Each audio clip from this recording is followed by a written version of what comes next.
Olá, amigos, olá, amigas, olá, camaradas. Eu sou Renato Nussi e esse é o Arma da Crítica Podcast, o podcast da Organização Comunista Arma da Crítica. E no episódio de hoje nós vamos discutir o tema luta de classes e direito à alimentação. E para conversar com a gente, nós vamos receber aqui o Newton Narciso. E como é praxe aqui entre os nossos convidados, a gente pede que o Newton se apresente rapidamente, né? Quem é o Newton, o que faz, como começou sua militância e qual sua área de atuação. Seja bem-vindo, Newton. Boa noite, Renato. Boa noite, camaradas, amigas e amigos. Eu sou Newton Narciso Gomes, sou militante comunista desde os anos 1970, antes da primeira metade dos anos 1970, eu comecei minha militância. Sigo como militante comunista, o muro não caiu na minha cabeça.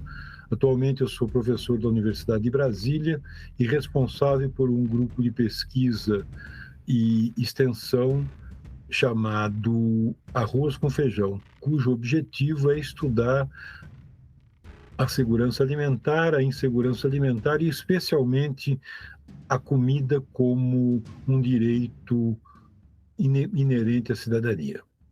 Newton, para começar nossa conversa, uma primeira pergunta, né, que a gente queria te fazer é o seguinte: o Brasil, há cerca de 10, 15 anos atrás, foi retirado do mapa da fome da ONU.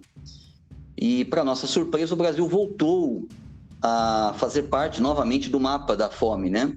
O número, inclusive, de brasileiros e brasileiras vivendo em insegurança alimentar cresceu, em algum grau, né, de insegurança alimentar, cresceu absurdamente nos últimos anos. Inclusive, nós temos aí, alguns dados apontam para que aproximadamente 30 milhões de pessoas no Brasil passam literalmente fome, ou seja, não têm o que comer. E, ao mesmo tempo, nós temos um país com um território, né, com uma área territorial muito favorável à produção agrícola, né? Então, como que a gente pode explicar, do ponto de vista da luta de classes, né, do ponto de vista do marxismo, essa situação de termos um país com abundância de terras férteis, uma reserva de água doce, uma das maiores do mundo, se não talvez a maior do mundo, e, ao mesmo tempo, a gente viver com uma situação escandalosa de milhões de pessoas no nosso país não tendo o que comer? Bom, vamos primeiro começar com essa coisa do mapa da fome. O mapa da fome é um parâmetro desenvolvido pela Organização das Nações Unidas e é como se fosse uma régua que mede quantas pessoas passam por baixo da régua. Quem passa por baixo da régua é quem está com fome. Quanto mais você pensa, olha, o Brasil saiu do mapa da fome. Pô, perfeitamente bem. O que significa isso? Significa que 2,5% da população continuou com fome. Aí começa e justifica a primeira intervenção sua, quando você se reporte a esse fato. Olha, é um escândalo existir fome no país. Essa última pesquisa das pesquisadoras da Rede Pensando, a rede de pesquisadores de segurança alimentar, revelou que você tem 33,1 milhões de pessoas em insegurança alimentar grave e mais 30 milhões de pessoas com nível intermediário de insegurança alimentar, significa que passa fome também. Então, primeiro, nós falamos em 60 milhões de pessoas, que já é muita coisa, aí o escândalo é pornográfico. Bom, a pergunta é, o que exatamente acontece? Ora, é o problema histórico do acesso nos países capitalistas, e especialmente em países capitalistas subdesenvolvidos. Uma simetria gigantesca entre a disponibilidade de renda na mão das pessoas, resultante de salário ou de ganhos por expedientes informais, etc., e o preço praticado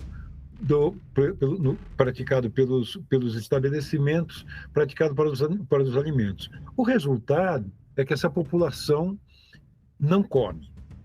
E quando come, come mal.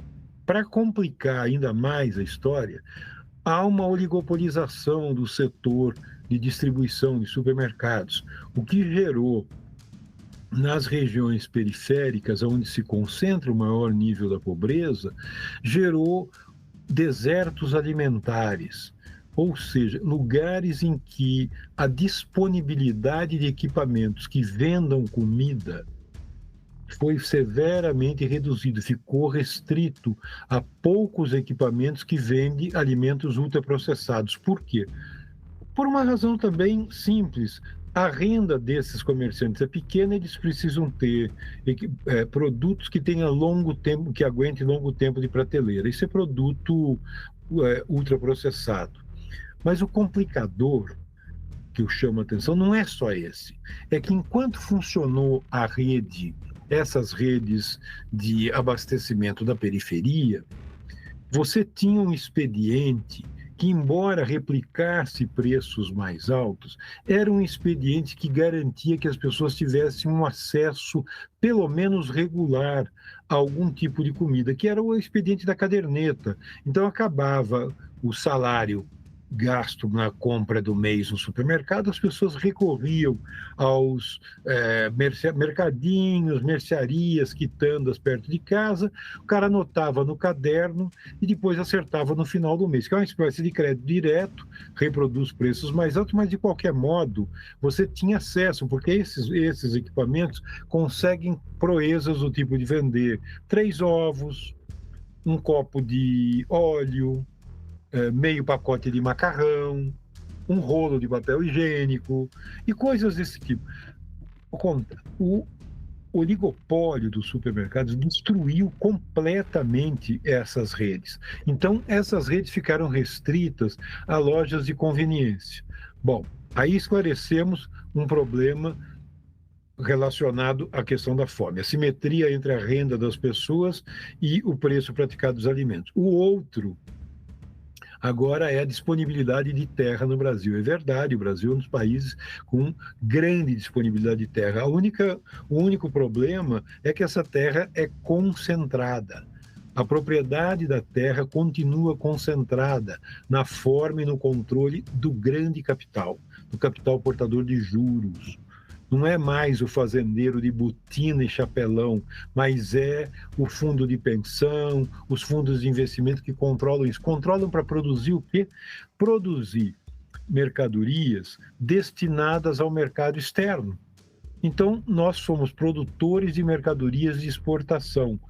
O resultado disso é que os preços, quando você compara os preços internos praticados desses produtos, se vocês se lembram, teve uma crise desse tipo com o arroz há uns 2 anos atrás, na pandemia, foi isso. O mercado estava fortemente comprador externamente, e o que sobrava de arroz reproduzia os preços vendidos em dólar, ou seja, ficou distante da população. E olha que é um produto considerado básico.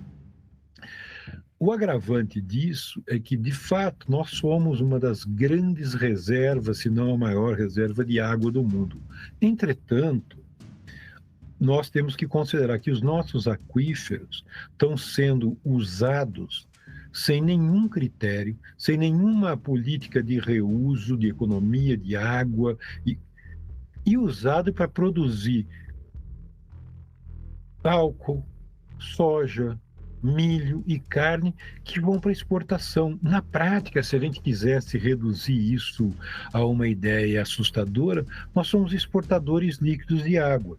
Não seria problema se a gente pensar, mas nós somos a maior reserva de água do mundo. Sim, nós somos a maior reserva de água do mundo, porém os nossos aquíferos são, a maior parte, cobertos por uma camada basáltica. Os locais de entrada da água são poucos.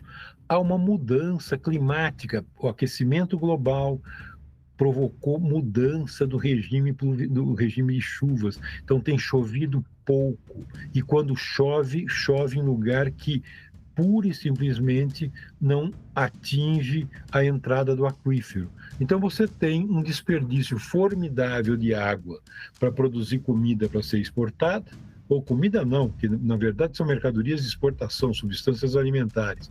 Não é comida isso, ninguém come soja crua, ninguém come milho cru. E carne, quando a gente pensa em comer, pensa no preço, já vê que também não é possível. Carne de vaca, de galinha, etc, etc. Então, nós estamos desperdiçando água, vendendo comida, substâncias alimentares para o exterior e reproduzindo aqui preços que são incompatíveis com a renda da maior parte da população brasileira.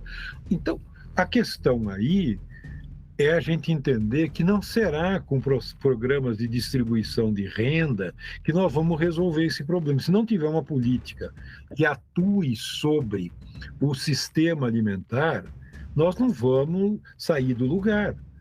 Porque eu transfiro para você R$ 1.200, bom, quanto custa a cesta básica? R$ 700. Quanto custa o aluguel da casa? Quanto custa a energia elétrica? Quanto custa o transporte? Você percebe de imediato que essa renda continua sendo assimétrica em relação à necessidade. Então, a fome no Brasil, e de resto a fome no mundo, é um escândalo, uma pornografia, resultado muito mais das necessidades do capital do que de qualquer outro determinante, seja da natureza, seja do clima, seja do que for. Então a gente pode concluir que esse modelo do chamado agronegócio, né, que é vendido como um setor avançado da economia brasileira, na verdade, a gente pode considerar que ele é um fator muito mais de atraso da sociedade brasileira do que de avanço, correto? Eu não sei, eu tenho uma dúvida, eu não gosto muito de pensar na perspectiva do agronegócio como atraso, porque depende do olhar. No nosso olhar, ou seja, no olhar da esquerda, dos socialistas, dos comunistas, seguramente é um dano letal para o desenvolvimento e para a autonomia das pessoas. Na perspectiva do capital, não. Na perspectiva do capital, o capital, a gente tem que considerar que o capital converteu todas as coisas em mercadorias. Quando você converte qualquer coisa em mercadoria, a utilidade da mercadoria desaparece em favor do valor de troca. Aí é que entra o segredo, que é o tal segredo da propaganda. A propaganda é o que vai dizer para nós, para aquilo que serve a essa mercadoria. E eles acrescentam significados para além daquilo que as coisas funcionam. Veja, por exemplo, o caso da soja. Olha, nós somos o celeiro do mundo. O Brasil produz comida. Que comida nós produzimos? Soja é comida? Milho cru é comida? Álcool ou açúcar é comida?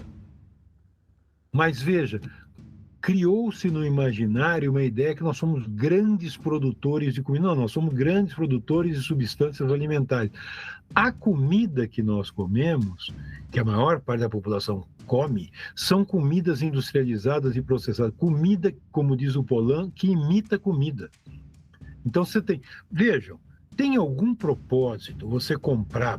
Eu não vou nem ficar no exemplo do salgadinho sabor costela ou sabor pizza, porque é uma cretinice acima da minha capacidade ou da minha vontade de discutir.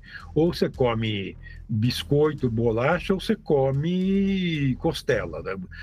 Sabor costela não dá, sabor queijo não dá, isso é uma ficção. Mas eu quero propor uma outra coisa. Olhem os rótulos de produtos, por exemplo, você pega lasanha congelada. O preço dela, quando comparado com a renda, mais ou menos, olha a quantidade de itens que tem. Tem tanta coisa que nós não sabemos sequer pronunciar aqueles nomes. Aquilo é tudo, menos lasanha. Então, é um produto que imita lasanha, uma imitação de lasanha. Uma pizza congelada, imitação de pizza.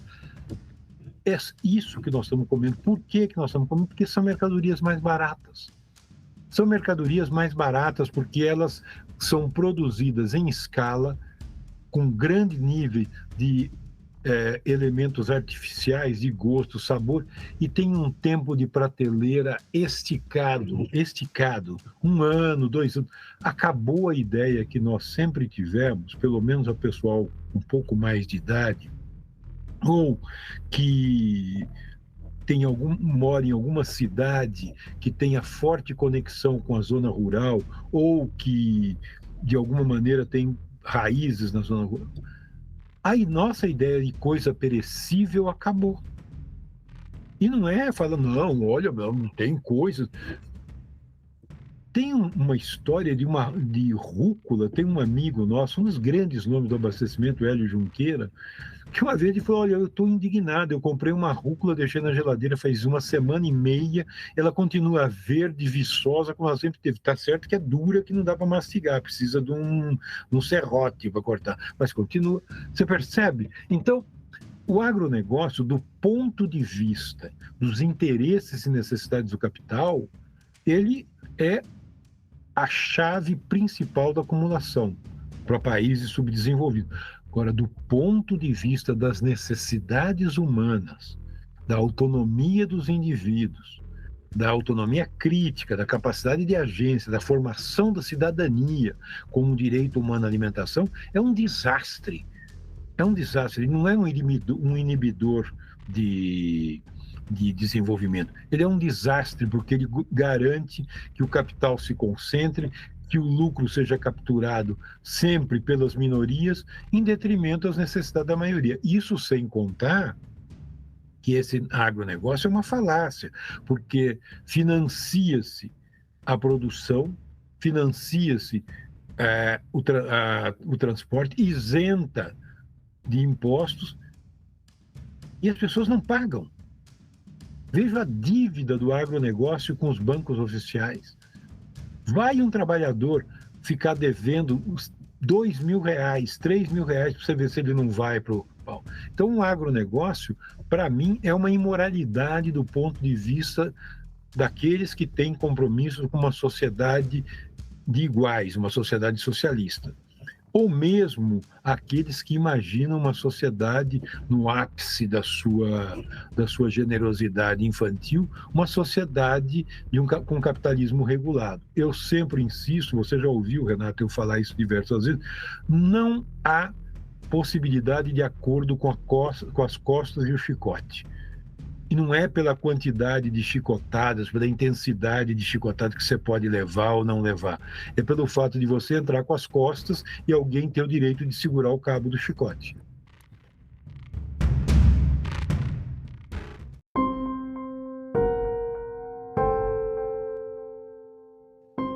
Então, a gente pode dizer que o problema no Brasil não é só a distribuição do alimento em si, né?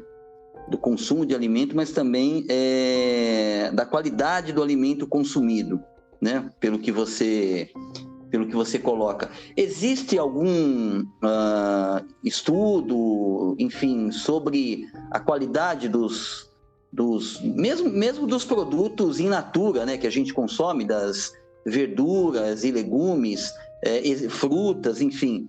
Existe algum estudo que aponta para uma diminuição da qualidade desses produtos? Não estou nem falando aqui dos produtos pasteurizados, industrializados, dos alimentos industrializados. Eu estou falando dos alimentos in natura. Existem estudos nesse sentido? Existe uma diversidade enorme de estudos. Enorme. E todas elas apontando a mesma coisa. Há, em primeiro lugar, uma perda expressiva de diversidade de alimentos. Isso implica que vem crescendo uma espécie de uma estandardização dos hábitos e práticas alimentares. Segundo, os alimentos in natura, com qualidade, alimentos orgânicos, os preços, não é que eles são altos, eles são compatíveis com a realidade da produção desses alimentos. Entretanto, com a assimetria da renda, somente a classe média pode comprar esses alimentos. O que fica para a população?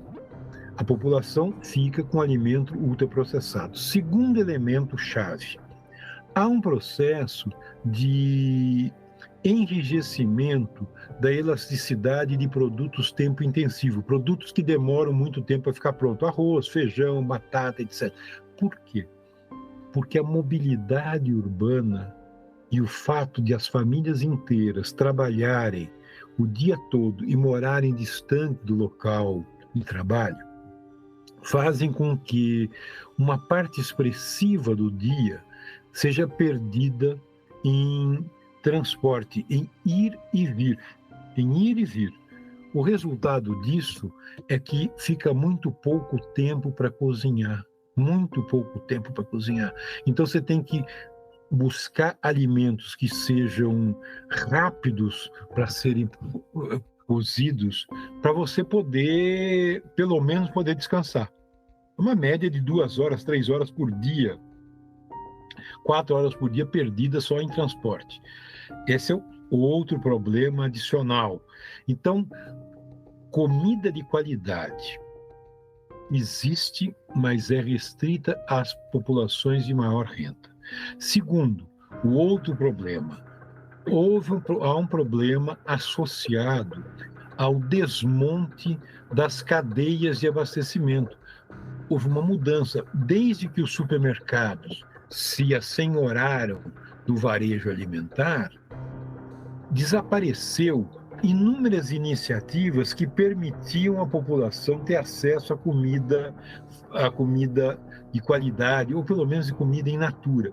As feiras livres foram desaparecendo, Vejam que as feiras livres, com algumas exceções, evidentemente, elas resistem nos bairros de classe média alta. Na periferia não tem mais feira livre. Havia uma quantidade enorme. Nós fizemos um estudo em Araraquara, Buenos Aires e Brasília sobre o círculo de ambulantes do comércio informal que vende alimento. Havia uma quantidade enorme disso, mas aonde? Nas áreas centrais da cidade e nos bairros onde tinha renda. Eu tomei um dos experimentos que a gente fez, eu estabeleci um raio de 600 metros da porta da minha casa na pandemia e fiz uns testes. Se eu quisesse não ter que ir ao supermercado, eu usava os 2 círculos de abastecimento. Circuito informal de abastecimento, cara que vende fruta há 35 anos, outro sujeito que vende carne, ovo, ambulante, cara que vende produto de limpeza feito no quintal. Ou seja, você tem uma quantidade enorme de equipamentos que você não precisa ir no supermercado. E o segundo círculo, que são os equipamentos familiares, então a pequena mercearia, o mercadinho, a farmácia, que é de uma família que conseguiu resistir ao avanço das redes. O que houve foi um desmonte da rede de abastecimento alimentar. O predomínio do supermercado, como não teve o governo saiu, o Estado saiu da disputa da segurança alimentar, saiu da disputa do abastecimento, achando que vai resolver todos os problemas com distribuição de renda, distribuição direta de renda, transferência de renda, tipo Bolsa Família, BPC, auxílio emergencial. Desapareceu. E não é falar que não tem estoque regulador. Além disso, você não tem nenhuma iniciativa que apoie, por exemplo, a formação de cadeias voluntárias. O Brasil já pensou em cadeias voluntárias em 1977. Antes de pensar na SEASE, antes de surgir a rede Somar, pensava-se em cadeias voluntárias. O que é cadeias voluntárias? Era organizar o pequeno varejo em blocos, de modo que eles pudessem comprar coletivamente para gozar dos privilégios da escala, o que reduziria o preço. Foi perdida essa experiência da cadeia voluntária, ninguém fala, e quando você fala, as pessoas acham que você está aloprando. Outra coisa bárbara, eu tive uma discussão desagradável um tempo atrás num evento, é a venda de marmitas nas áreas centrais. As pessoas, mas eu tinha que ajeitar, melhorar a condição para que o cara tivesse um lugar para lavar a mão. Ora, tenha santa paciência, o problema da marmita é mais grave, porque o problema da marmita aponta para a direção de uma comida insegura, que você não tem a menor ideia de como ela foi feita, quanto tempo ela demorou para chegar, e é o que resta para o trabalhador. Por quê? Porque a ideia de restaurantes populares, como foi o período Getúlio, que tinha o SAPS, não é esse restaurante de R$1, que na verdade não é um, custa quase 8 e o Estado financia R$6,90, R$7 para custar R$1. Não é esse. São restaurantes que já existem, bares e restaurantes que vendem prato feito, e que poderiam ser organizados também em cadeias voluntárias. Nada disso acontece. A única discussão que a gente tem visto na área de abastecimento diz respeito a população tem que melhorar almoço, janta e café da manhã. Sim, mas aonde vão comprar isso? Que horas? Tem alguma intervenção para melhorar o transporte? Pensou-se em programas de abastecimento nos municípios e nos estados para, por exemplo, mudar o horário de feira livre, fazer feira livre à noite em bairros da periferia? Não. Pensou-se em retomar a ideia de campanhas de alimento. O Curitiba, por exemplo, assim como São Paulo, nos anos 80, quando estava o Montoro e o Richa, era o Klaus, eu acho que era o Klaus o secretário de abastecimento, e em São Paulo era o Luiz Henrique Pérez, o Vita, coordenador de abastecimento, que foram colegas, inclusive, dos dois. Cara, a quantidade de coisa que foi feita no sentido de melhorar a qualidade da alimentação da população foi gigantesca. Agora, tem uma coisa que ajudaria isso? Tem uma coisa fantástica chamada Guia Alimentar da População Brasileira, a última versão de 2014. Esse guia tem uma máxima fantástica: descascar mais e desembrulhar menos. Quantas pessoas e quantas vezes vocês ouviram falar sobre o Guia Alimentar para a População Brasileira? Pouquíssimas vezes. Por quê? Porque não há uma difusão em massa. Isso deveria fazer parte de toda a política de abastecimento municipal, estadual e federal. Porque com isso você cria consciência. Não basta você falar de comida, você tem que conscientizar a população. Exemplo que funciona é o caso da alimentação escolar. A mudança feita no primeiro governo Lula no PENAI, que garantiu, por lei, pelo menos 30% da alimentação oriunda da agricultura familiar, foi um avanço. Ainda que isso não seja cumprido em todos os lugares, melhorou a qualidade da alimentação escolar. E isso cria na criança prática e hábito de consumo de alimentos saudáveis. O Newton, recentemente, né, acho que deve ter sido até hoje, foi aprovado o PL 1459 de 2022, que é o chamado pacote do veneno. Como que esse pacote do veneno ele se relaciona, né, com esse modelo de produção agrícola? Renato, essa pacote, o simples fato de a gente já falar pacote do veneno já é um avanço, porque até recentemente as pessoas falavam em agrotóxico, que é uma coisa mais suave para o nosso pensamento. Quando você fala pacote do veneno, você fala, puta, o que é isso? Na prática, esse pacote do veneno está associado também ao controle das sementes exercido pelas transnacionais. Então, você tem semente transgênica que exige um tipo de veneno específico para garantir a sua produção, e mais, com um processo deslavado de desmatamento, etc., você vai aumentando a quantidade de veneno. Na prática, o veneno não é só um problema para a substância alimentar que está sendo produzida. Esse veneno está se infiltrando nos lençóis freáticos, está contaminando água, está contaminando terra. E isso significa que a saúde da população está exposta a um alto risco, seja pela comida, seja pela contaminação do solo. Teve uma pesquisa em Mato Grosso que mostrava que o uso abusivo de venenos em Mato Grosso estava afetando o leite das mulheres que haviam parido e estavam alimentando seus filhos. Então, o pacote do veneno é mais um exemplo de como os interesses do capital, como os interesses da indústria produtora de desgraça, assim como uma indústria que produz arma, produção de veneno é só uma questão de princípio ativo, né? É como ela se impõe a própria ideia de direito à vida. Nós vivemos um momento que nós poderíamos descrever como viver sob o efeito Krypton. A expressão diz respeito a como é que surgiu esse herói ficcional, o super-homem. Na prática, o que interessa é que Krypton explode por esgotamento. E o que nós estamos fazendo é isso. Se você pegar o primeiro número do Super-Homem, não obstante uma série de alertas tal, continuaram degradando completamente o planeta. A mesma coisa nós.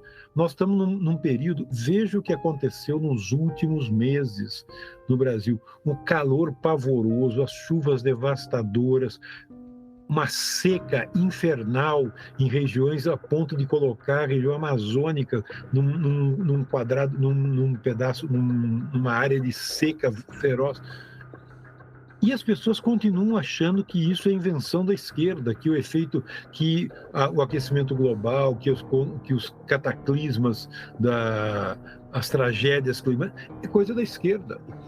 Então, o pacote do veneno está nesse conjunto de ações e iniciativas que, para ser considerado palatável, é vendido como sendo importante para que o Brasil continue sendo um grande produtor de mercadorias para exportação. Para não falar mercadoria de exportação, usa-se o que a expressão em inglês commodities, que é mercadoria para exportação. Então, nós estamos praticamente voltados para produzir para os interesses externos. O custo disso reflete no cotidiano da população. Quem tem dinheiro come adequadamente, quem não tem dinheiro come mal ou não come.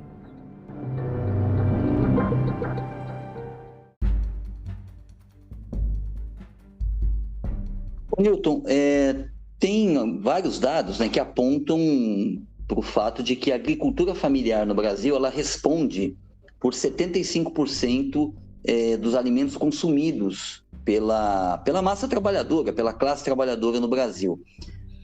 A alternativa a esse modelo de agricultura controlado pelas cadeias monopolistas, né, controlado pelo rentismo, pela especulação financeira, controlado pelas grandes empresas multinacionais do setor de sementes, de máquinas, de produção de venenos.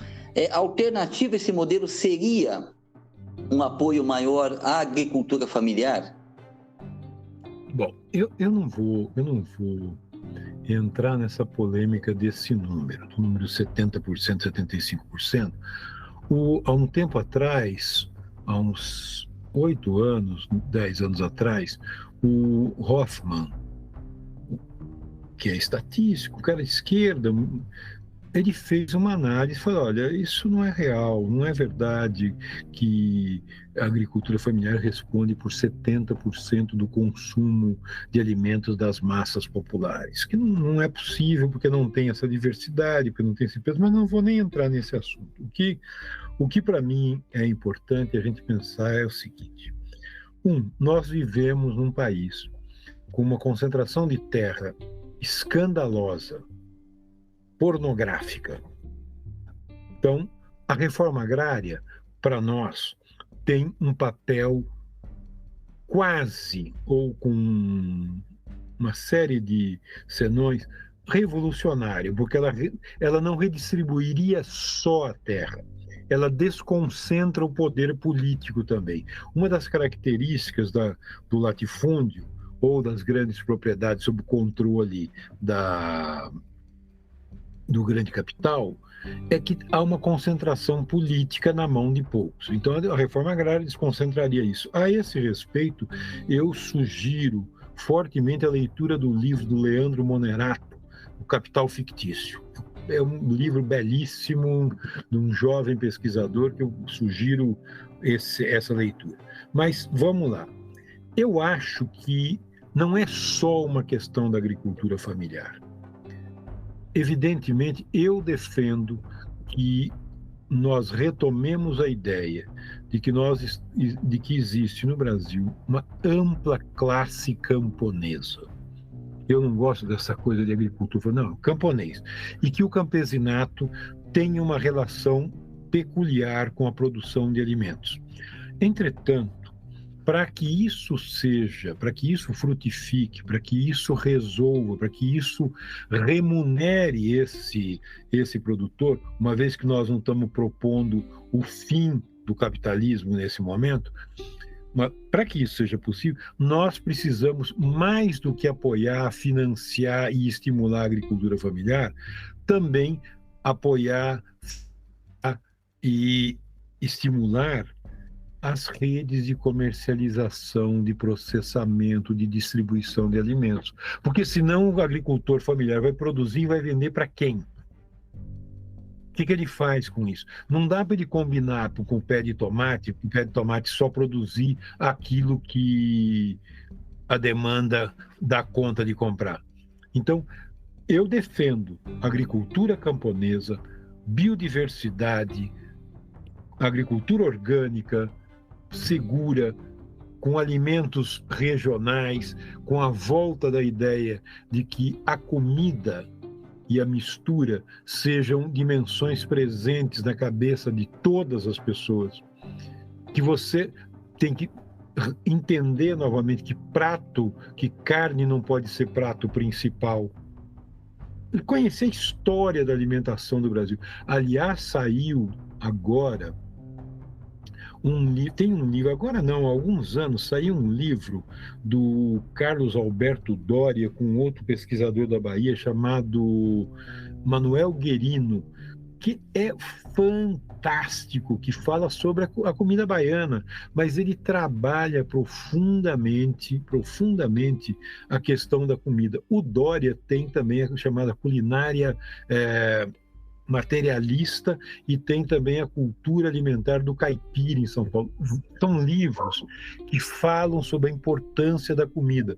E aí você liga a agricultura familiar, a prática e hábito alimentar, o consumo, a forma de lidar com a comida e, portanto, a distribuição, comercialização, processamento.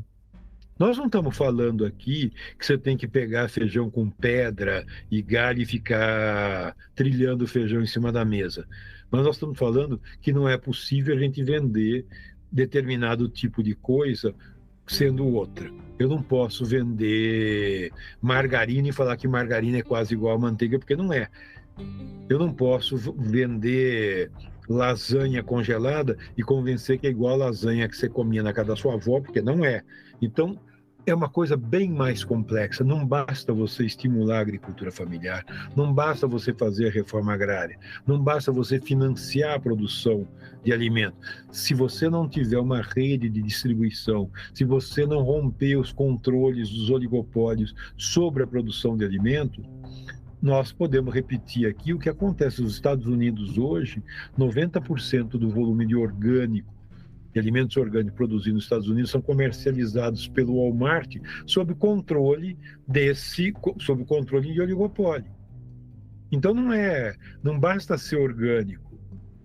Tem que ser orgânico, tem que ter identidades locais, identidades regionais, tem que ser cadeia curta, tem que as pessoas ter noção e ter ideia de que você vai comprar um alimento que o produtor, você pode não conhecer, mas você sabe que ele está na sua região, que tem identidade com a sua história. Então é muito mais do que isso. Óbvio, eu defendo que a agricultura camponesa seja contemplada, juntamente com uma política nacional de abastecimento. Você falou do começo, né? Porque assim, nós temos uma avaliação de que o eixo da acumulação do capital no Brasil, ele hoje está em torno aí do agronegócio e do rentismo, da especulação financeira, né? Do mercado financeiro. E você trouxe uma contribuição interessante, que é um pouco essa ideia de que o agronegócio ele já está sob o controle do capital financeiro, ou seja, não é mais, como você usou a a imagem, né, do fazendeiro com botina e chapelão. Quer dizer, provavelmente quem está por trás dessa grande produção agrícola voltada para a exportação é um operador de uma mesa enfim, de títulos, de ações na Faria Lima. Queria que você explorasse um pouco mais como que tem se dado essa relação atual do agronegócio com o mercado financeiro e como que isso tem sido um dos fatores responsáveis pelo aumento da fome no Brasil e também pelo fato dos alimentos serem muito mais caros do que, enfim, do que poderiam ser, né? Eu digo em relação ao preço, né? Quer dizer, o preço ele é muito maior do que efetivamente o valor da mercadoria que foi produzida, daquele alimento que foi produzido. Bom, vamos começar com a questão do capital financeiro. O Guilherme Delgado escreveu um livro só sobre isso, só discutindo o capital financeiro, e o Leandro foi mais adiante com a ideia do arrendamento perpétuo, ou seja, o capital financeiro se apropriou da produção agrícola como um negócio como outro qualquer. Se você colocar diante desses operadores de mesa um pé de cana e uma girafa, talvez eles não consigam te dizer exatamente qual que é a girafa ou qual que é o pé de cana, porque não é interessante. Para eles o que interessa é quanto que isso aí rende em termos de captura da renda da terra. Porque todo jogo aí é captura de renda da terra, é mais-valia da terra. Então, nesse sentido, o controle do agronegócio está produzindo aquilo que dá dinheiro. Aquilo que dá dinheiro pode ser soja, como pode ser amendoim, como pode ser nada. Eu posso, por exemplo, decidir que eu vou manter largas quantidades de terra absolutamente paradas, como se fossem pousio. O que me importa é quanto de lucro eu tenho. A propriedade da terra, aí entra um outro... Veja que foi aprovado recentemente uma legislação que autoriza que o capital financeiro transnacional se aproprie como propriedade de terras nacionais. Esse negócio tem um livro também chamado a Nova... eu não sei em português como é que é, mas a expressão é land grabbing. Acaparamento, como dizia o Celso Furtado. Eles estão comandando, segurando partes importantes do território nacional. Não é só aqui na África, em todos os lugares. Compromisso com a questão ambiental não é zero. No momento em que a questão ambiental representar risco para a acumulação, eles serão os primeiros a considerar a questão ambiental como estratégica e manter a propriedade da terra para esterilizar capital portador de juros, mantém a propriedade da terra e não produz, com resultados dilacerantes para o consumo de alimentos no mundo. E aí não estou nem discutindo a natureza do alimento, estou discutindo alimentos no seu significado mais amplo. Então, a outra coisa é a forma que isso tem se dado. O arrendamento se converteu numa estratégia fantástica, um arrendamento que rompe com a ideia de limites, rompe com a ideia da propriedade tal como nós conhecíamos e se converte em controle. São arrendamentos de longo prazo, 100 anos, cento e tantos anos, em que pode estar na área arrendada 4, 5, 6 fazendas diferentes, cortadas, não importa isso. Então, você tem a conversão da terra e de todos os negócios da terra num elemento chave ou numa chave de explicação da reprodução ampliada do capital. Isso é tranquilo, quer dizer, captura pura e simplesmente das rendas diferenciais e pau na máquina. A outra coisa são as consequências disso. As consequências disso é que se eu controlo as fontes, e eu não estou falando só da produção agrícola, não sei se vocês se lembram, que há uns anos atrás o presidente da Nestlé fez uma intervenção dizendo que a água era uma coisa importante e escassa demais para ser gratuita. Então, há também uma forma, o capital tem se apropriado também das riquezas do subsolo. E isso é um problema grave. É um problema grave, porque significa condenar parte da população, das massas populares, a uma condição de vida instável. A classe média, a parte superior e essa parte do patriciado e a burguesia, e vão continuar tendo água, vão continuar tendo comida, tipo aquele filme, como é que chamava esse filme, Os Donos do Tempo, uma coisa assim. Agora, para a população pobre, vai ser o livro de Eli, ou seja, condenado à desgraça permanente da sede, da fome, da exploração, desde que o capital consiga amealhar ou capturar a renda da terra, a mais-valia da terra, para ele é indiferente o que vai acontecer embaixo. O que significaria esterilizar, matar 4 bilhões e meio de pessoas? Isso não é um problema para o capital. Olha o que vem acontecendo, observem os índices de mortalidade de crianças recém-nascidas nos países mais pobres, especialmente na África subsaariana. Veja o que está acontecendo. E não é morte só por fome. Tem avançado doenças que haviam sido banidas da face da Terra, voltando e matando.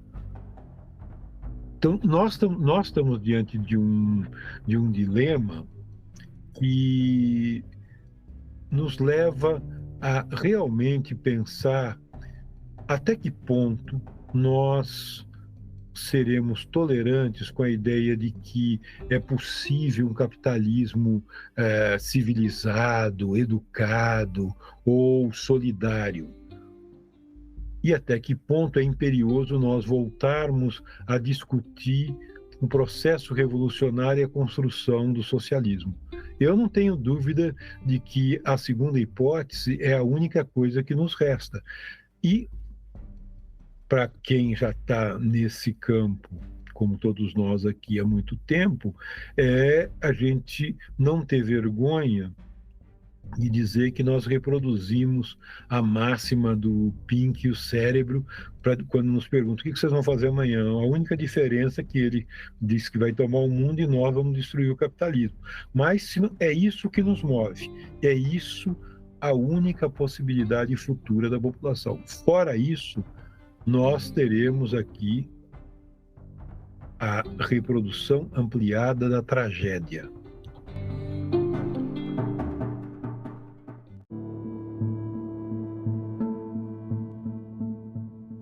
Milton, e uma outra questão, né? Você citou bastante que nessa relação do rentismo, da especulação financeira, do mercado financeiro, né, com a produção agrícola, tem uma profunda conexão dessa produção agrícola e do rentismo com o mercado financeiro internacional, tanto do ponto de vista da produção de sementes, da produção dos venenos, né, ou dos agrotóxicos, se a gente preferir, mas enfim, e também do controle direto de terras. Nós poderíamos afirmar que há no Brasil uma espécie de um processo que a gente poderia dizer que é uma espécie de semi-colonização do país, tendo em vista esse controle, né? Você falou no começo, inclusive, nós estamos exportando não só alimentos, mas também água, né? Ou seja, há um controle do mercado financeiro internacional e do setor do mercado financeiro nacional também sobre o território brasileiro. a gente pode haver que, nós podemos dizer que há, então, uma situação de semicolonização do Brasil? Olha, eu não gosto dessa expressão semicolonialismo ou de colonialismo. O Brasil, na minha opinião, assim como outros países da América Latina e da África, os países que compõem o terceiro mundo, são países de capitalismo independente, capitalismo que entraram tardiamente no processo de acumulação e que funcionam mais ou menos como um ciclista, pisam nos de baixo e se curvam para os de cima, que é a ideia do subimperialismo que o Marini destaca. Mas eu não pensaria num semicolonialismo ou num colonialismo. Eu prefiro manter viva a tese da dependência. A dependência tem como parceira a ideia de subdesenvolvimento. Subdesenvolvimento não é não desenvolvido, mas sim insuficientemente desenvolvido para as necessidades e para a altura do desenvolvimento geral do mundo em que nós vivemos. Em razão disso, na minha opinião, o Brasil continua sendo um país dependente, com uma burguesia brasileira cujo olhar está voltado para fora, com o predomínio e a presença intensa do capital transnacional e o preço que ele cobra é a apropriação das riquezas em detrimento às necessidades da população. Esse caminho não precisa ser chamado de neocolonialismo, semicolonialismo. Não, é dependência, subdesenvolvimento e completa ausência de pertencimento desses segmentos em relação à noção de Estado ou de pátria ou de Estado e nação. Então, nesse sentido, eu responsabilizo diretamente não só a burguesia transnacional, não só o capital transnacional, mas sim a burguesia brasileira e os seus operadores. Quem são os seus operadores? Parte da classe média alta que compõe o patriciado, deputados, senadores, juízes, a turma do dinheiro, dos operadores do dinheiro. Não é a turma que tem o dinheiro, são os operadores do dinheiro. Esses caras são responsáveis em todos os lugares do mundo pela destruição ambiental, pelo risco à sobrevivência do planeta, pelo total descompromisso com as futuras gerações e o que é pior, com qualquer sentido de necessidade humana.